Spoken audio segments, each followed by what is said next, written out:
Shalom semuanya. Perkenalkan, nama saya Martin Juventus Tabea,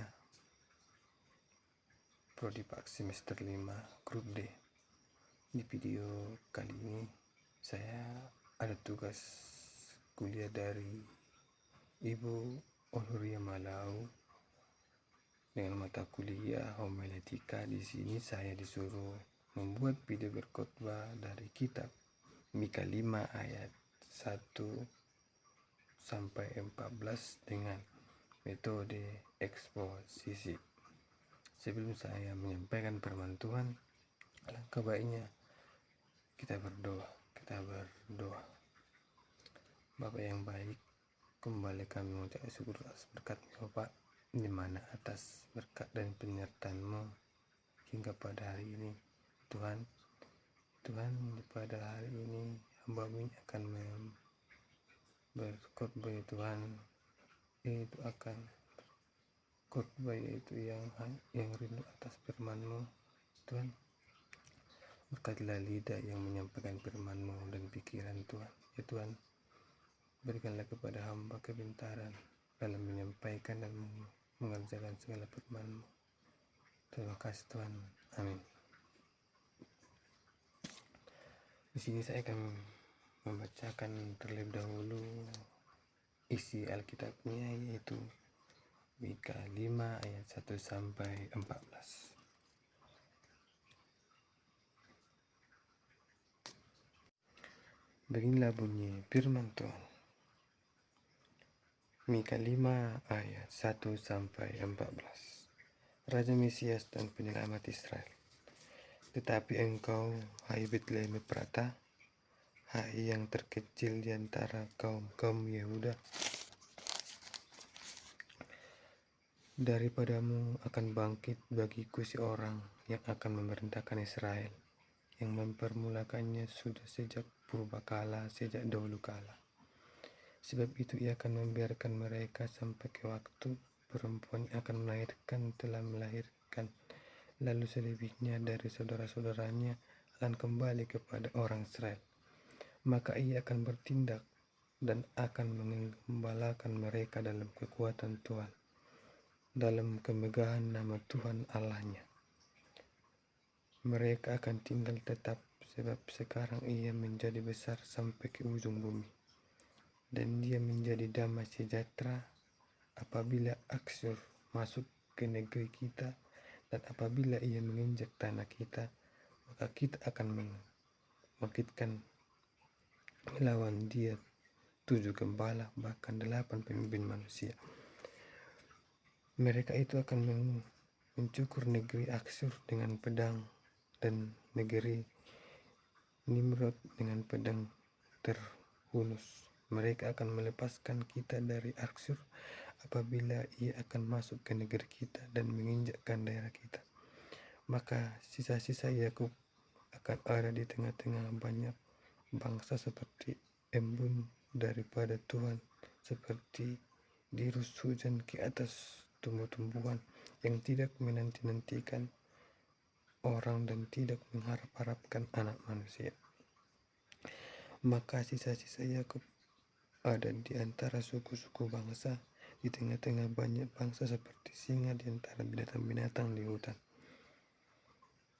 seperti singa muda di antara kawanan kambing domba.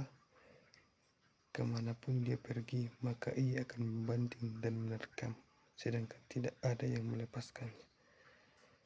Tanganmu akan diangkat melawan para lawanmu, dan semua musuhmu akan dilenyapkan. Maka akan terjadi pada waktu itu, demikianlah firman Tuhan, aku akan melenyapkan kudamu dari tengah-tengahmu, dan kamu akan membinasakan keretamu. Aku akan melenyapkan kota-kota negerimu, dan kamu akan meruntuhkan segala kubumu. Aku akan melenyapkan alat-alat sihir dari tanganmu, dan tukang-tukang peramal tidak akan ada lagi padamu. Aku akan menyelamatkan patung-patungmu dan tugu-tugu halamu dari tengah-tengahmu. Maka engkau tidak lagi akan sujud menyembah kepada buatan tanganmu. Aku akan menyentakan tiang-tiang penghalang di tengah-tengahmu dan akan memunahkan penghalangmu. Aku akan membalas dendam dengan murka dan kehangatan amarah kepada bangsa-bangsa yang tidak mau mendengarkan. Demikianlah bunyi firman Tuhan. Saudara-saudara yang terkasih dalam nama Tuhan Yesus Kristus, dari kitab Mika 5 ayat 1 sampai 14, kita bisa mengambil topik yaitu harapan baru di tempat yang kecil. Saudara-saudara yang dikasihi Tuhan Yesus, pernahkah kita merasa hidup kita terlalu kecil, tidak berarti atau tidak diperhitungkan? Pernahkah kita merasa berada di tengah masalah yang begitu besar sehingga kita berpikir, apakah gunanya aku? Apakah masih ada harapan? Ketika kita membaca Mika 5, kita menemukan bahwa Tuhan memiliki cara yang sangat unik untuk bekerja. Ia sering memulai sesuatu yang besar dari sesuatu yang paling kecil. Ia melahirkan harapan dari keadaan yang tampak tidak ada harapan. Ia memulihkan dari tempat yang paling tidak disangka-sangka. Ketika kitab Mika menyampaikan nubuat ini, bangsa Israel sedang berada di dalam tekanan berat. Kota-kota diserang, moral bangsa menurun, para pemimpin tidak menjalankan keadilan, dan penduduk hidup dalam ketakutan. Kitab Mika 5 ayat 1 memotret kondisi itu dengan sangat jelas. Kota dengan dikepung pemimpin dipukul dan bangsa berada pada titik terendah. Situasi ini bukan sekedar bencana politik, tetapi juga penderitaan rohani. Umat Allah telah jauh dari Tuhan dan Tuhan mengizinkan mereka merasakan akibat dari dosa mereka. Namun meskipun demikian, Tuhan tidak pernah meninggalkan umatnya dalam kegelapan ini. Sinar pengharapan mulai menyala, dan sinar itu datang dari tempat yang tidak akan pernah dipilih manusia, Bethlehem. Mika 5 ayat 2 menyebutkan Bethlehem sebagai tempat yang kecil tidak termasuk dalam daftar kota penting. Belum tentu dilirik bangsa lain, tidak memiliki kemegahan, tidak punya pusat kekuasaan, tapi Tuhan berkata, dari engkau akan bangkit bagiku seorang yang akan menyerahkan bukan sekedar pemimpin biasa, tetapi Mesias Sang Raja Agung yang asalnya sejak purbakala. Bethlehem memang kota kecil menjadi panggung besar bagi rencana Allah yang besar. Ini adalah pola Allah. Ia memakai yang kecil untuk menyatakan yang besar. Ia memakai Musa yang gagap, Daud yang bungsu, Gideon yang merasa paling kecil, murid-murid yang bukan lulusan sekolah rabi, dan Bethlehem yang hina. Itu berarti Tuhan pun mampu memakai hidup kita. Mungkin kita merasa latar belakang kita biasa-biasa saja. Mungkin kita merasa kita punya kelebihan. Mungkin kita merasa kecil, tapi justru dari yang kecil itulah Tuhan sering melakukan sesuatu yang besar.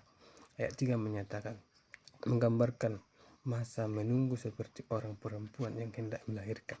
Masa itu penuh sakit, ketidaknyamanan, dan penantian. Tetapi proses itu penting, karena di balik rasa sakit itu ada kehidupan yang baru yang akan muncul. Pemulihan Tuhan sering datang melalui proses, bukan instan. Tuhan bekerja dalam diam, dalam proses yang perlahan tetapi pasti. Mungkin kita sedang merasa dalam proses itu, mungkin kita sedang berada dalam rasa sakit itu, dalam penantian itu, dalam situasi yang belum berubah. Namun Tuhan tidak tinggal diam. Ada sesuatu yang Tuhan sedang lahirkan ketika Mesias datang, dan dia tempat menyatakan ia akan berdiri dan mengembangkan umatnya. Gambaran ini sangat indah. Seorang gembala tidak pernah berhenti berjaga, tidak pernah meninggalkan domba-domba yang dalam bahaya, tidak pernah tidur tanpa memikirkan keselamatan domba-dombanya. Demikian pula Tuhan Yesus bagi kita. Ia memimpin, memelihara, dan melindungi kita. Ayat ini menyatakan bahwa umatnya akan hidup aman. Mereka tidak akan lagi takut pada musuh, tidak akan merasa terancam, karena Sang Gembala besar berdiri menjaga. Dan dia 5 menyatakan menegaskan bahwa dia damai sejahtera kita, bukan hanya memberikan damai, tapi juga berdiri sendiri Allah di tengah-tengah kegaduhan dunia. Yesus adalah keteguhan di tengah-tengah kehidupan badai dunia yang kuat. Ketika keadaan tidak berubah, damai tetap, sebab kehadiran bukan dari situasi, Dan di ayat 7 dan sampai 9 menggambarkan perubahan identitas Tuhan. Ketika Tuhan memulihkan umat-Nya, tidak hanya dipulihkan untuk diri sendiri, melainkan untuk menjadikan berkat bagi banyak orang. Kitab Mika menggambarkan pula mereka sebagai embun yang menyebarkan dan seperti singa yang memiliki keberanian. Ini berarti Tuhan membuat umat-Nya lembut terhadap sesama, namun kuat dalam menghadapi tantangan hidup dan kuasa gelap. Pemulihan Tuhan selalu membuat hidup kita berguna bagi orang lain, menyegarkan maupun menguatkan, mempengaruhi. Bagian terakhir yaitu ayat 10-14 berbicara tentang pemurnian. Tuhan berkata bahwa Ia akan meruntuhkan segala berhala, patung, pahatan, dan tiang-tiang berhala yang selama ini menjadi sandaran umat. Tuhan tidak ingin kita hidup dengan tergantungan palsu. Ia ingin menjadi satu-satunya pusat hidup kita. Berhala pada zaman itu berbentuk patung. Hari ini berhala bisa berupa ambisi, uang, popularitas, kenyamanan, bahkan diri kita sendiri. Pemurnian Tuhan mungkin terasa menyakitkan, tapi itu adalah proses yang membebaskan kita dari hal-hal merusak. Saudara-saudara yang terkasih, pesan besar dari kitab Mika ini adalah bahwa harapan Tuhan sering muncul dari tempat-tempat yang kecil. Proses Tuhan sering terjadi dalam hal-hal yang tidak terlihat, dan pemulihan Tuhan sering datang melalui pemurnian. Jika hari ini kita merasa tidak berharga, ingatlah kota Bethlehem. Jika kita merasa sedang berada dalam proses menyakitkan, ingatlah perempuan yang melahirkan. Jika kita merasa tidak aman, ingatlah sang gembala tidak. Jika Anda merasa hidup kita kacau, ingatlah bahwa Tuhan sedang memurnikan. Biarkanlah kita hari ini membuka hati kepada Tuhan. Serahkanlah Bethlehem dalam hidup kita, bagian dari diri kita sendiri. Kita adalah tampak kecil tapi mampu Tuhan pakai. Izinkan Tuhan bekerja melalui prosesnya. Izinkan Tuhan memimpin sebagai gembala, dan izinkan Tuhan memurnikan setiap berhala dalam hidup kita, agar hidup kita hanya baginya. Amin. Demikianlah firman Tuhan. Kita berdoa. Bapa kami yang di surga, terima kasih ya Tuhan, hingga pada hari ini ya Tuhan, kami telah selesai mendengarkan sebagian daripada firman-Mu ya Tuhan. Kami percaya dari hal-hal yang kecil bisa menciptakan perkara yang besar ya Tuhan. Ya Tuhan, jika ada kesalahan atau perkataan dalam menyampaikan firman-Mu, Tuhanlah yang menghapuskannya ya Tuhan. Segala permohonan kami dan permohonan kami itu Tuhan, kami adalah makhluk yang lemah yang tak pernah luput dari dosa dan kesalahan. Hanya Tuhanlah yang menghapuskannya. Dalam nama Tuhan Yesus Kristus kami berdoa. Amin.